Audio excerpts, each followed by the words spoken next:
کہ دنیا میں جا کر کے سیکولرزم کا ڈھنڈورا پیٹا جائے اور ملک کے اندر مسلمانوں کی 600 سال پرانی مسجدوں کو گرا کر کے وہاں مندر بنایا جائے. یہ سیکولرزم نہیں ہے، یہ ڈھول کا پول ہے.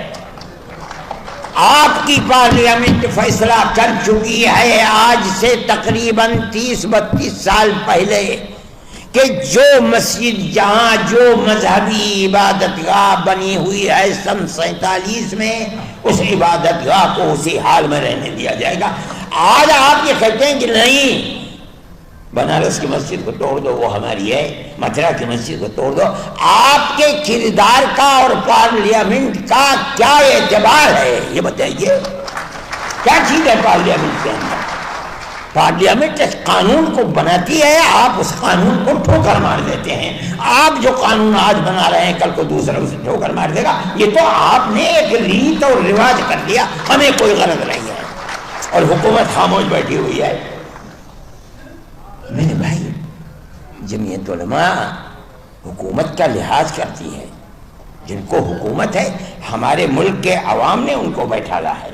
ہمارے ملک کی اکثریت نے دستور کے مطابق ان کو ووٹ دیا ہے. ہم نے ووٹ دے کر کے انہیں بیٹھالا ہے.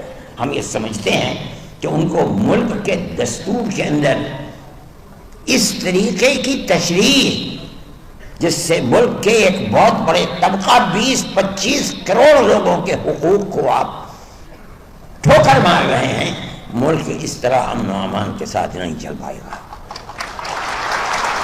اور اس کے نتیجے کے اندر ملک کی جو صورتحال ہے، آپ اپنی زبان سے کہتے رہیں کہ ملک ترقی کر رہا ہے اور ساری دنیا کے اندر ترقی کا ڈھنڈورا پٹ رہا ہے، مگر ملک کے عوام کی جو صورتحال ہے اور فقر اور بے کسی کی جس طریقے پر پورے ہندوستان کے اندر کیفیت ہے، آپ اس کو دیکھ لیجئے. میں اپنی زبان سے کچھ نہیں کہتا ہوں. میں ایک مذہبی آدمی ہوں. میرا اپنا ایمان اور یقین ہے کہ اللہ جو چاہتا ہے وہ کرتا ہے، یعنی ایشور جو چاہتا ہے وہ کرتا ہے، یعنی اوم جو چاہتا ہے وہ کرتا ہے. آج آپ کر رہے ہیں، ٹھیک ہے، کر دیجئے. کل کو حالات بدلیں گے دنیا کے اندر. میں زندہ ہوں، میں بھی مر جاؤں گا اور دنیا کا ہر آدمی مر جائے گا. دوسرا آئے گا اپنی خاص ذہن کے ساتھ آئے گا. حالات کیا ہوتے ہیں ان کو آج نہ میں جانتا ہوں نہ کوئی جانتا ہے، اللہ جانتا ہے اور ان کے سوا کوئی نہیں جانتا. دیکھیے، یہ بدلتے بھارت کی تصویر ہے. آج کا بھارت نوین بھارت، آج کا بھارت اتم بھارت. میں یہاں پیغام محبت لے کے آیا ہوں. جہاں تک پہنچے میرے ساتھ، یہ آپ سوامی جی ساتھ میں کھڑے دیکھ رہے ہیں، اسی کا نام بھارت ہے. ہماری عبادت کرنے کے طریقے الگ ضرور ہو سکتے ہیں، پوجا پدھتی ضرور الگ ہو سکتی ہے، ہماری آستھائیں ضرور الگ ہو سکتی ہیں، لیکن ہمارا جو سب سے بڑا دھرم ہے وہ انسان اور انسانیت کا ہے. آؤ ہم سب مل کر انسانیت کو برقرار رکھیں. دوسرا، ہم سب بھارتی ہیں، بھارت میں رہتے ہیں، تو ہم سب کو چاہیے کہ ہم اپنے بھارت کو مضبوط کریں. ہمارے لیے راشٹر سروپری ہے. دوسری بات یہ ہے کہ آج کا جو پیغام ہے، آج کا جو سندیش ہے، وہ نفرتوں کو ختم کرنے کے لیے ہے کہ بہت رنجشیں ہو گئیں، بہت دشمنی ہوئی، بہت لوگ مارے گئے، بہت راجنیتی ہوئی. اب ہم سب کو مل کر ایک ہو کر بھارت کو مضبوط کرنا ہے، بھارتیتا کو مضبوط کرنا ہے. راشٹر سروپری ہے، اسی پیغام کو آگے لے کے جانا ہے. اکھنڈ بھارت ہمارا بنے، اس کی دشا میں آگے بڑھیں ہم سب مل کر. یہی ہمارا پیغام ہے. جس طرح سے مودی جی آج پوری دنیا کے اندر آج بھارت کو کا نیترتو کر رہے ہیں، تو ہم بھی سب مل کر ایک ساتھ ہو کر اپنے راشٹر کو مضبوط کریں. یہی ہمارا پیغام ہے. میں ڈاکٹر امام عمیر احمد الیاسی، چیف امام آل انڈیا امام آرگنائزیشن نیو دہلی. یہ آپ سب سے سوال ہے. میں اپنے گریبان میں، آپ اپنے گریبانوں میں جھانکیے. میں کہا کرتا ہوں، ایک مثال دیا کرتا ہوں، اگر کوئی آپ کا نان مسلم غیر مسلم دوست بنے اور کہے میں اسلام سے دلچسپی پیدا ہو گئی ہے میرے دل میں اور میں اسلام کو پڑھنا چاہتا ہوں، مجھے کوئی کتاب دو اسلام کو سمجھنے کے لیے، لیکن کتاب ایسی ہو کہ جس کو ہر فرقہ مانتا ہو، کیونکہ مجھے پتا چلا ہے کہ تم لوگ مسلمان فرقوں میں بٹے ہو. کتاب ایسی دو کہ جس کو ہر فرقہ مانتا ہو. آپ کون سی کتاب دیں گے؟ جی قرآن دیں گے نا، اور کوئی کتاب نہیں ہے. اب توجہ سے سنیے، یہ دوسرا سوال. اگر وہ آپ سے پلٹ کر یہ سوال کرے کہ اسلام کو سمجھنے کے لیے جو کتاب تم نے مجھے دی ہے، تم نے بھی اسی کتاب کو پڑھ کر اسلام کو سمجھا ہے یا نہیں؟ آپ کیا جواب دیں گے؟ بڑے کم ایسے مرد پیدا ہوں گے جو کہے میں نے اپنا دین قرآن پڑھ کے سیکھا۔ یہ بہت بڑا ظلم ہے، یہ بہت بڑا ظلم ہے جس کی شکایت رسول اللہ قیامت کے دن کریں گے، میری امت نے قرآن چھوڑ دیا تھا۔ کسی کے پاس کوئی ایکسکیوز نہیں ہوگی، میں تو فلانا مولانا صاحب کی بات سنی تھی، میں نے فلانا، اللہ کہے گا میں ہر مولانا سے بڑا تھا، تم نے میری بات کیوں نہیں پڑھی، تم نے میری کتاب کیوں نہیں پڑھی؟ اگر گمراہ ہوئے ہو میری کتاب سے دور رہ کر، اس کے ذمہ دار تم خود ہو۔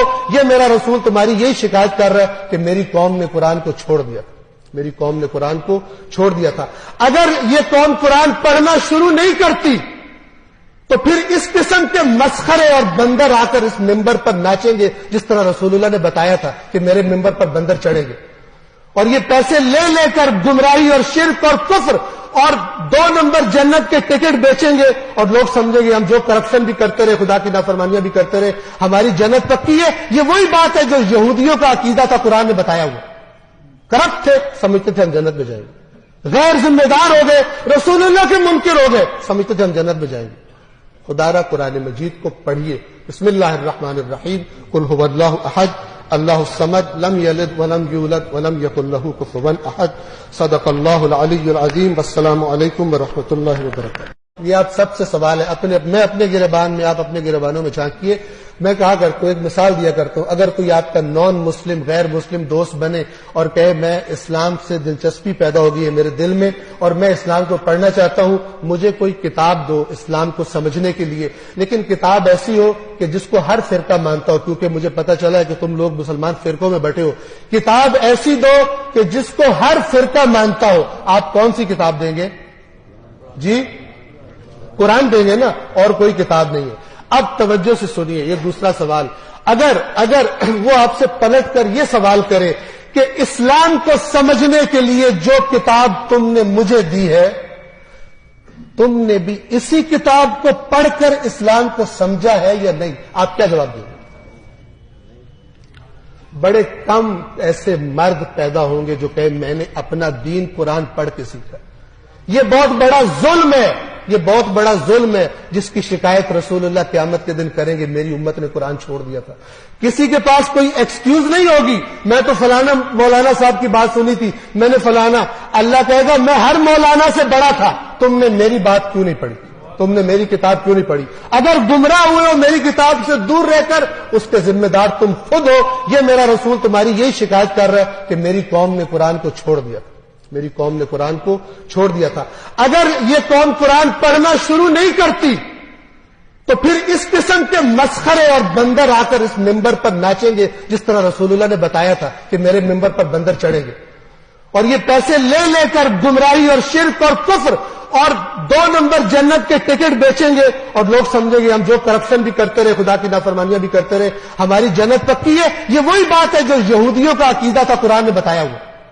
کرپٹ تھے، سمجھتے تھے ہم جنت میں جائیں گے، غیر ذمہ دار ہو گئے، رسول اللہ کے منکر ہو گئے، سمجھتے تھے ہم جنت میں جائیں گے۔ خدا را قرآن مجید کو پڑھیے۔ بسم اللہ الرحمن الرحیم، قل هو اللہ احد اللہ الصمد لم یلد ولم یولد ولم یکن له کفوا احد، صدق اللہ العلی العظیم۔ والسلام علیکم ورحمۃ اللہ وبرکاتہ۔